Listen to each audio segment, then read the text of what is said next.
Hello guys, welcome back to my channel learn versus point tech. भारतीय वसुंधरा को गौरवान्वित करने वाली झांसी की रानी वीरांगना लक्ष्मीबाई वास्तविक अर्थ में आदर्श वीरांगना थी। सच्चा वीर कभी आपत्तियों से नहीं घबराता है।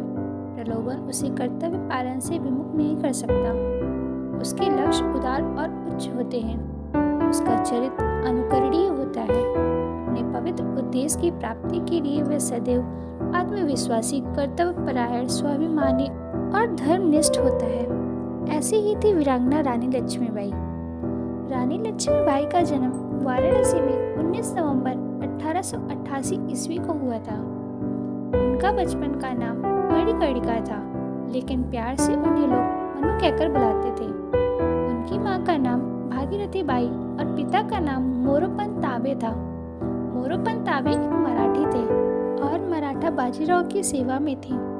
माता भागीरथी बाई एक सुसंस्कृत, बुद्धिमान और धर्मनिष्ठ स्वभाव की थी। जब उनकी मां की मृत्यु हो गई, क्योंकि घर में मनु की देखभाल के लिए कोई नहीं था, इसलिए पिता मनु को अपने साथ पेशवा बाजीराव द्वितीय के दरबार में ले जाने लगे, जहां चंचल और सुंदर मनु को सब लोग उसे प्यार से छबीली कहकर बुलाने लगे। मनु ने बचपन में शास्त्रों की शिक्षा के साथ शस्त्र की शिक्षा भी ले ली थी।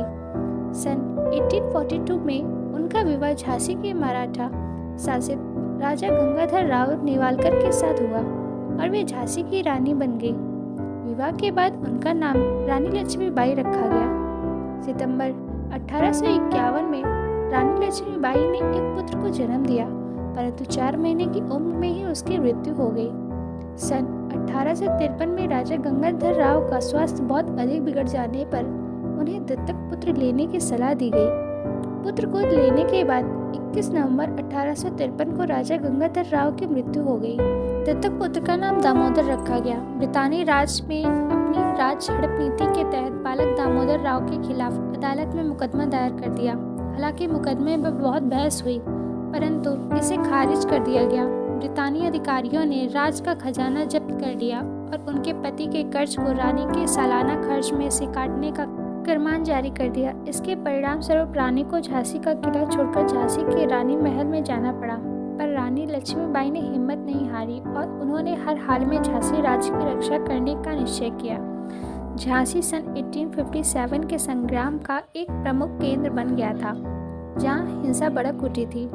रानी लक्ष्मीबाई ने झांसी की सुरक्षा को सुदृढ़ करना शुरू कर दिया और एक स्वयंसेवक सेना का गठन प्रारंभ किया। इस सेना में महिलाओं की भर्ती आ गई और उन्हें युद्ध का प्रशिक्षण दिया गया।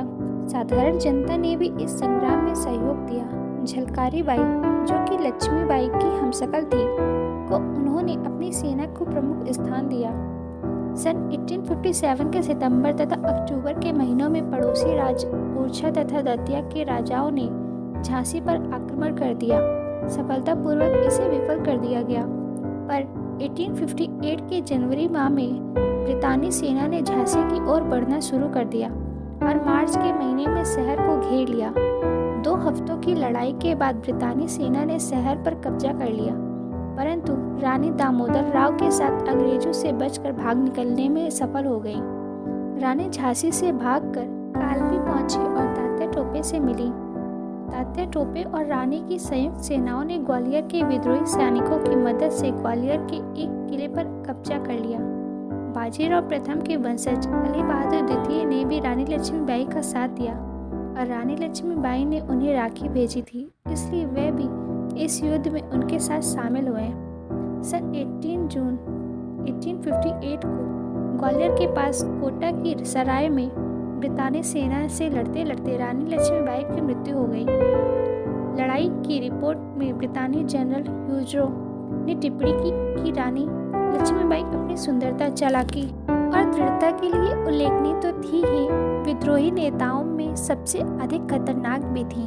मैं आशा करती हूँ कि आज आप लोगों को रानी लक्ष्मीबाई के बारे में कुछ सीखने को नया ज़रूर मिला होगा।